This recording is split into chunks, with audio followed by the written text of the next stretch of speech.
Welcome sa Durs 2.0. Fresh at nagbabagang happenings bang hanap mo? Mga padabarkads man yan o mga trending topics? Pwes, sagutan natin yan. Kaya naman isubscribe nyo na ang ating channel para sa mga nagbabagang balita everyday. So ayun, welcome back again sa ating YouTube channel mga kadabarkads, and for today's video nga pag-uusapan natin ay tungkol sa mga kaganapan po sa kasal ni Jose Manalo and Mergin Maranan Manalo at maging ng mga Dabarkads. But before that, nais ko lamang pong batiin ng happy birthday si Casey Bueno, ang isa sa mga singing queens natin dyan sa Itbulaga na kabilang po sa segment ng therapy. Samantalang kahapon naman po binahagi ng TVJ na page, 'di ba, yung konting pasilip doon sa kasalan po na nangyari kay Jose Manalo and Mergin Maranan. Nagbahagi sila ng video and nagulat lang ako sa views nito mga kadabarkads dahil meron na ito na 3.1 million and counting. Ang dami pong nanood ng kasalang Jose and Mergin. At kung magbabasa nga po kayo ng comment sa post ng TVJ, bumaha po ang pag-congratulate kay Jose Manalo and Mergin Maranan sa post ng TVJ. So lahat po ng Dabarkads at mga co-host ni Jose Manalo sa Itbulaga ay sobrang saya sa special na araw na yon kahapon ni Jose Manalo. Ang tagal palang inantay ito na mangyari ni Jose at ng asawa niyang si Mergin. Umabot na pala sa puntong nawalan na sila ng pag-asa na mangyari pa ito. Pero tunay ngang may plano ang Diyos. Kung marunong tayong mag-antay sa perfect time, ibibigay ito katulad na lang ng naging kasalan kahapon ni Jose at Mergin. Napanood natin ang sumpaan nilang binitawan sa isa't isa, maging ang ilan sa mga kwento ng ups and downs sa samahan po nilang dalawa. Hindi po pala biro ang naging relasyon ni Jose Manalo and Mergin Maranan nung una. Na halos lahat ay tutol sa kanilang relasyon. Ayon nga po kay Mergin Maranan, buong mundo ay tutol sa relasyon nila ni Jose Manalo.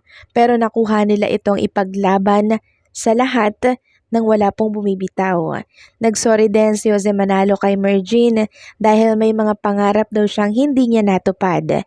Pero masaya daw si Jose Manalo dahil nabigyan siya ng mga anak ni Mergin. Kapwa emosyonal sila Jose and Mergin sa kasalang nangyari po kahapon, lalo na nang basahin po ni Mergin ang mga nakasulat sa kanyang wedding vows.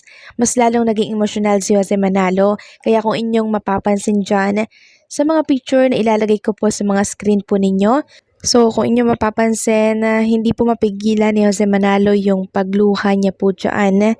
At nagpapasalamat nga po si Mergin dahil si Jose ang tatay ng mga anak niya. Una pa lang pala ay crush na po si Jose Manalo nitong si Mergin. Ayon nga po sa pagkukwento ni Mergin, habang siya po ay nagbibigay ng wedding vows, una silang nagkita ni Jose Manalo sa audition. Nung time na yon, si Jose Manalo po pala ang nagpapa-audition para po siya ay makuha sa EB Babes. Hanggang sa nagkatrabaho po silang dalawa sa Itbulaga at doon na po nagsimula ang kwento ng kanilang pagmamahalan. So maganda rin po ang naging takbo ng love story nila Jose and Mergin Maranan Manalo. Punong-puno po ng pagsubok, pero nalagpasan nila yon kahit na ang daming tutol dito. Yan ang tinatawag na pagmamahal sa kabila po ng napakahirap na pagsubok, walang bumitaw. Sabi nga ni Jose Manalo, araw-araw niya pong pipiliin si Mergin. So umabot na rin po pala sa puntong muntik na po silang sumuko. Muntik na po nilang isuko yung relasyon na meron sila noon. Pero since nagdarasal po itong si Mergin, kumapit po sa itaas, hindi niya po hinayaan na mangyari yon. So hindi po pala talaga biro ang pinagdaanan nila Jose and Mergin bago dumating sa puntong makasal sila kahapon. Buong mundo against daw sa pagmamahala nila. So yan po ang binitawang salita ni Mergin habang nagbibigay siya ng wedding vows kay Jose Manalo. Kaya pala sobrang naiyak dito si Jose Manalo.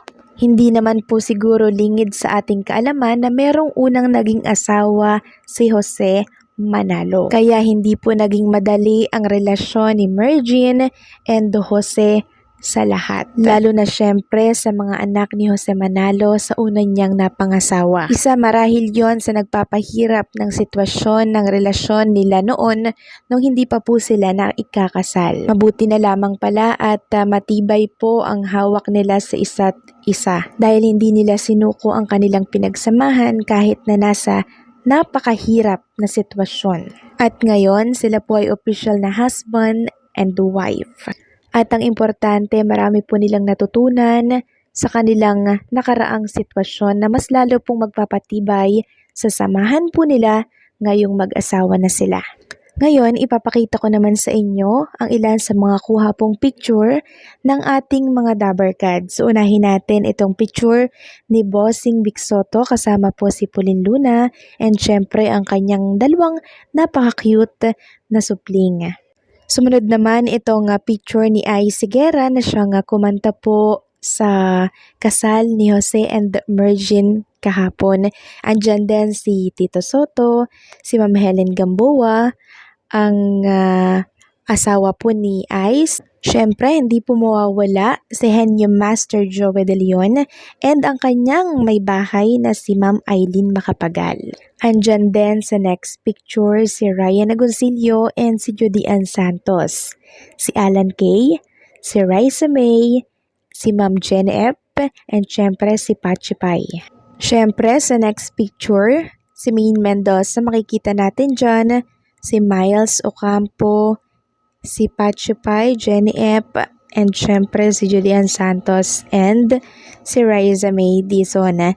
Sa next picture naman, andirito po si Alan Kay at ang Soto family. And syempre present din po si Alden Richards sa kasal po nitong si Jose Manalo na siyang naipakita ko na po sa inyo kahapon. So, since present nga po si Alden Richards, merong mga Dabarkads tayong nagtatanong, nagkita ba kaya, nagkamustahan, nagpansin kaya sila ni Maine Mendoza? So, for sure naman magpapansinan po silang dalawa kasi syempre malaki ang utang na loob nila sa isa't isa. Isa pang importante po dito natin napatunayan na si Alden Richards ay maganda pa rin po ang samahan sa mga Kadabarkads natin. Kahit na hindi po siya nakakasama na sa programang sinusuportahan natin na Itbulaga, di pa rin po nagbabago yung samahan na sinimulan po nila nung time na nasa GMA pa po ang mga Dabarkads. Yun na lamang yung ating isipin doon. So hanggang dito na lamang po ang update natin at muli congratulations kay Jose Manalo and Mergin Maranan Manalo.